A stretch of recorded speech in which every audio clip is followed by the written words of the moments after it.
Hola, muy buenas tardes. Mi nombre es Rosa Isela León y soy estudiante para la Universidad del Bienestar Benito Juárez García. En este día les voy a hacer el comentario y la introducción al tema de autoestima del autor Kevin Nathan. Este autor nos habla y nos explica de qué manera las personas debemos de introducirnos dentro de nuestro interior para poder lograr identificar si tenemos autoestima o somos personas que nos basamos complaciendo a las demás personas. Lógicamente, la mayoría de las personas podemos identificarnos con este autor. El autor nos narra que uno de los factores para poder nosotros tener esa falta de autoestima es que en la infancia se haya desarrollado respecto a que nuestros padres nos enseñan a vivir esa falta de autoestima y empatía por nosotros mismos. Uno de los factores que también pues no ayudan mucho para poder nosotros tener una sana autoestima es la lucha que tenemos constantemente contra los medios de comunicación, esos medios que nos van diciendo cómo debemos de ser, quiénes debemos de ser y de qué maneras debemos de existir, qué debemos de comer, vestir. Ese es uno de los factores esenciales que están en contra de esa tan requerida autoestima. Para el autor Kevin, la autoestima es el valor simplemente de ser persona, independientemente de lo que los demás piensen o digan de ti. Cuando nosotros logramos entender este aspecto de la autoestima, según el autor nos narra, podemos comprendernos y amarnos y aceptarnos y poder introducirnos dentro de nosotros, entablar ese diálogo personal y poder entender que somos imperfectos. Es más, el autor nos narra y nos dice que esa imperfección nos lleva a superar límites, a superarnos a nosotros mismos, y no está mal.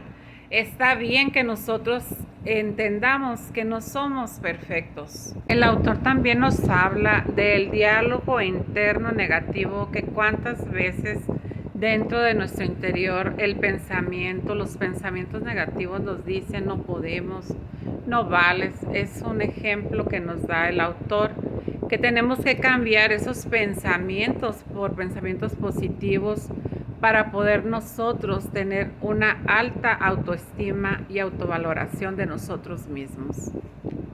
El autor pone como ejemplo un árbol que se mueve con el viento y cómo el viento mueve a ese árbol para todos lados, y nos da a entender que somos ese árbol nosotros, ya que según el criterio de las personas nosotros nos movemos o nos mueven, o las decisiones o las respuestas que nosotros tomamos son basadas a la aceptación de dichas personas, que casi siempre son familiares, el esposo, los compañeros de trabajo, los compañeros de la escuela.